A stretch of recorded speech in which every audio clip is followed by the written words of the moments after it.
नवकेसरी न्यूजमध्ये आपलं स्वागत। आपण आहोत संसदपटू संसद रत्न। ह्या महाराष्ट्राच्या विकासासाठी आणि महाराष्ट्रातील तरुण पिढीसाठी सातत्यानं इतभर पोटाची खळगी भरण्यासाठी प्रत्येक माणूस प्रत्येकांच्या ध्येयपद पोचण्यापर्यंत काम करतो। पण मात्र ह्या महाराष्ट्राला मिळालेले एक अनमोल रत्न म्हणून हरिभाऊ राठोड यांची ओळख आहे। आज आपण त्यांच्याशी दिलखुलासपणे गप्पा मारणार आहोत। रंजल्या गांजल्यांचा आधार म्हणून संसदपटू हरिभाऊ राठोड यांची ओळख आहे। माझ्यासोबत राठोड साहेब जोडलेले आहेत। राठोड साहेब संपूर्ण महाराष्ट्रामध्ये अनेक तर्क आणि वितर्क चर्चेला उधाण आहे। काही दिवसापूर्वीच आपण या पक्षाला सोडचिठ्ठी दिलेली आहे। संपूर्ण महाराष्ट्रातील तरुण पिढी आणि त्यामुळे इतर लोकांचं लक्ष आपल्याकडे वेधले। अशा वेळी आपण काय सांगाल? नमस्कार। खरं आहे की मी आम आदमी पार्टीला रामराम ठोकलेला आहे। मी राजीनामा दिलेला आहे, मी सकुशन दिलेला आहे। आम्ही आम आदमी पार्टीला जेव्हा जॉईन झालो एका विशिष्ट उद्दिष्ट घेऊन आमच्या समोर होतं की या महाराष्ट्राचं नेतृत्व करावं। अरविंद केजरीवाल यांची ध्येय धोरणं चांगले आहेत, त्यांचं काम चालू आहे कट्टर इमानदार पार्टी म्हणून, आणि जे लोकांना हवं तेच त्यांनी जाहीर केलं। हे फार आम्हाला आवडलं, भावलं, म्हणून आम्ही आम आदमी पार्टीमध्ये जॉईन झालो। आणि या ठिकाणी मोठी पोकळी होती, वाटलं की आम्ही नेतृत्व करणार महाराष्ट्राचंच नाही तर देशामध्ये सुद्धा अरविंद केजरीवाल साहेबांना प्राईम मिनिस्टर पदापर्यंत सुद्धा आपण त्यांना पोहोचू शकतो, एवढी आपली ताकद आहे। जी ताकद जी भटक्या मुक्तांची, ओबीसीची, या सगळ्या SC STची आणि सर्वसामान्य शेतकऱ्यांची, शेतमजुरांची, हे जे आम्ही काम केले 25 वर्ष ते त्यांच्या पाठीशी लावावं या उद्देशाने आलो होतो। परंतु असं दिसलं की ज्यावेळेस कसबा आणि चिंचवडची विधानसभेच्या वेळेस आम्ही इंटरव्ह्यू घेतले, मी त्या ठिकाणी प्रभारी होतो, त्या ठिकाणी आम्ही सिलेक्शन केलं, आमच्या दोन्ही उमेदवारांनी अर्ज भरला। परंतु शेवटी विड्रॉलच्या आदल्या दिवशीच निरोप आला की आपले उमेदवार लढणार नाही, तुम्ही विड्रॉ करून घ्या। हे फार मोठं, म्हणजे हे न समजण्याच्या पलीकडे होतं। असं पॉलिटिकल पार्टी निर्णय घेत नसते। त्यानंतर जेव्हा अरविंदजी केजरीवाल आणि भगवंत मान इथं मुंबईत आले आणि मुंबईमध्ये विमानतळावर त्यांचं चांगलं जंगी स्वागत केलं आम्ही, आणि नंतर मातोश्रीवर गेले। परंतु त्या ठिकाणी असं आम्हाला दिसलं की त्या विमानतळावर आम्ही कोणीच नाही, एखादा कार्यकर्ता हो की काय, आम्हाला अक्षरशः पोलीस हकलत होते त्या इथून जरा दूर व्हा।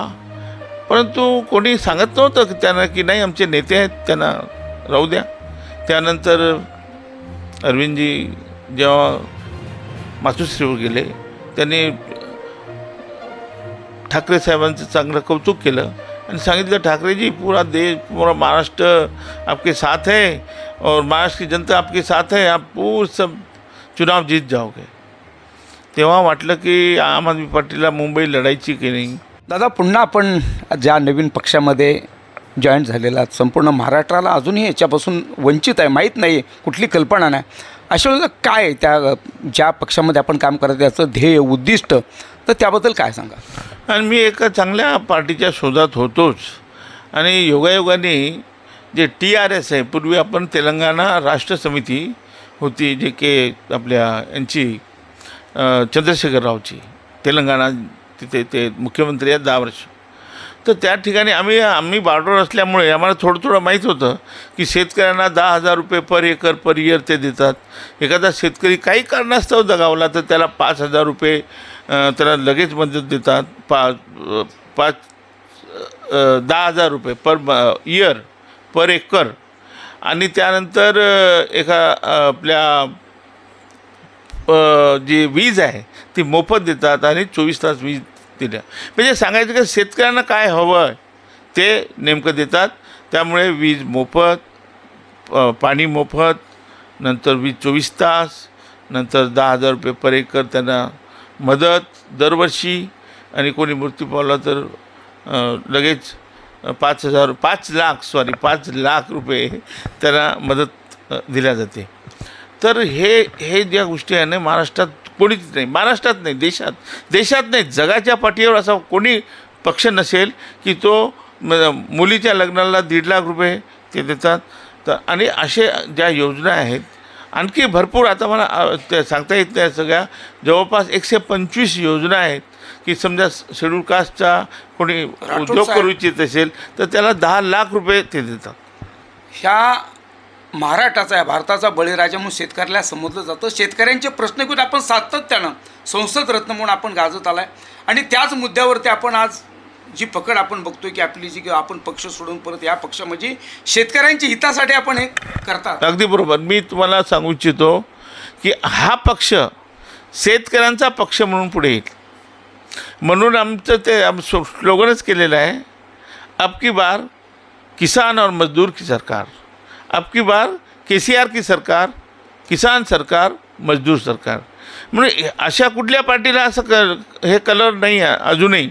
ही पहिली पार्टी असेल की जे किसानला हितेशी पार्टी आहे. आणि म्हणून आम्ही या पार्टीकडे आकर्षित झालेलो आहे. आणि अनेक मागासवर्गीयाचे प्रश्न आहे, अनेक योजना आहे, त्या दुसऱ्या पक्षामध्ये नाही आहे. त्यामुळे आम्ही या पक्षाला आकर्षित झालो आहे. आपण ज्या पक्षामध्ये आता प्रवेश केलेला आहे, तर पुढील काळामध्ये ह्या पक्षासाठी कसं असेल, या पक्षाचं भविष्य काय असेल आणि पक्षाचं कार्यकाल कसा असेल? कारण पक्षाचा कार्यकाल आपण नेहमी बघतो. आपण सतत काही दिवसापूर्वीच ह्या पक्षामध्ये प्रवेश केला होता. आत्ता परत आपण शेतकऱ्यांच्या हितासाठी, तरुणांच्या हितासाठी आपण हा पक्ष चेंज केलेला आहे. तर ह्या पक्षाचं भविष्य काय असेल? नाही, पक्ष अगदी नवीन आहे. महाराष्ट्रात तर अजून सुरुवातच केली नाही. आता या 15 दिवसात आम्ही लॉन्च करणार आहोत हा पक्ष. 288 मतदारसंघ आहे, 288 इनोव्हा घेणार आहोत आम्ही. आणि त्या सगळ्या प्रत्येक मतदारसंघात 1 महिना ते प्रचार करतील. ते गाणे तयार करणं चालू आहे. त्या ठिकाणी सगळे पोस्टर बॅनर तयार करणं चालू आहे. पुढले आम्ही लाख 2-2 लाखाच्या मोठमोठ्या सभा आम्ही आयोजित करणार आहोत येत्या 6 महिन्यामध्ये. आणि हे बघा, मला अनेक लोक पूछतात यांचं काहीच नाही होईल, ते कसं होईल? मी आपल्याला सांगू इच्छितो की 1993 साली जेव्हा बहुजन महासंघाचा मी फाउंडर मेंबर आहे, मकराम पवारजी, बाळासाहेब आंबेडकर वगैरे, आणि किनवटची निवडणूक लागली होती, बाय इलेक्शन होती. आणि त्या ठिकाणी भीमराव केराम हा आदिवासीचा मुलगा, त्याच्या पायात चप्पल नव्हते, बिगर चप्पलचा स्लीपर घालून आला होता, त्याला आम्ही निवडून आणलं. त्यावेळेस काय होते तिथे? काही नाही. आजही काही नाही. कोणाला वाटत काही नाही. 48 पैकी 20 खासदार आम्ही देणार, 20 खासदार, लक्षात ठेवा. आणि 288 ॲब्सोल्यूट 144 आमदार आम्ही देणार आहोत, हे लक्षात ठेवा. दादा, त्यावेळी नेत्यावर प्रति प्रेम असायचं, त्यावेळी नेत्यावर असणारी निष्ठा असायची. पण आता थोडं बघा, सर्व मोठं बदललेलं प्लॅनिंग चालू आहे की चंद्रशेखर रावला तुम्ही असं समजू नका. हा परमेश्वरी माणूस आहे. तिथला गांधी आहे, तो तिथला तेलंगणामधला गांधी आहे. आणि आता तो देशाचा गांधी होऊ पाहत आहे. आणि ते त्या पोस्टपर्यंत, त्या खुर्चीपर्यंत, पंतप्रधानाच्या खुर्चीपर्यंत आम्ही त्यांना नेऊन सोडू, एवढी आमची कॅपॅसिटी आहे, फार मोठी कॅपॅसिटी आहे. या देशामध्ये जेव्हा बंजारा समाज आणि इतर मागासवर्ग समाज ज्याच्या पाठीशी राहिला ना, त्याची सरकार राहिलेली आहे. 60-70 वर्ष जे काँग्रेसने राज्य केलं ना, ते आमच्या SC ST OBC भटक्या त्याच्या भरोशावर केलेलं आहे. आणि आता मध्यंतरी आता जे काही चाललं आहे ना नाटक, हे कोणाला पसंत नाही आहे. KCR सरकार, किसान की सरकार, महाराष्ट्रच नाही देशामध्ये सुद्धा आम्ही KCR आणि किसानची सरकार आणू. मध्ये राठोड साहेब हे संपूर्ण नव्यानं सुरुवात होते. आपण काही क्षणापूर्वी बोलला की हे नवीन पक्ष आहे, त्यामुळे नवीन कार्यालय कसं असणार आहे, महाराष्ट्रातलं कार्यालय कसं असणार आहे, कारण हे सगळे काही नौका असणार आहे, शून्यातून परत उभारी असणार आहे. त्यावेळी ही कशी प्रेरणा मिळेल तरुणांना? नक्कीच. सध्या आमचं दिल्लीला कार्यालय, फार मोठं कार्यालय आहे दिल्लीला. आणि आता महाराष्ट्रात एक 10-15 दिवसात आम्ही कार्यालय शोधत आहोत. एक तर कार्यालय आम्ही विकत घेऊ किंवा भाड्याने घेऊ, तर कार्यालय होईल. त्यानंतर सगळ्याच गोष्टी अप टू डेट आणि हाय प्रोफाईल कार्यालय असेल. प्रचार हायटेक आम्ही करू. आम्हाला तसं म्हणजे आमचा जो पक्ष आहे, आमच्या पक्षाकडे भरपूर निधी आहे, तो काही वाईटपणी आहे. आम्ही बाकी ह्यांच्यासारख्या हे चोरासारखं तो पक्ष नाही आहे. आम्ही सगळ्या जे चेकने व्यवहार करणारा हा पक्ष आहे. त्यामुळे हे सगळं होईल. महाराष्ट्रात, मध्य प्रदेश, गुजरात, राजस्थान, तामिळनाडू, कर्नाटक, आंध्रा आणि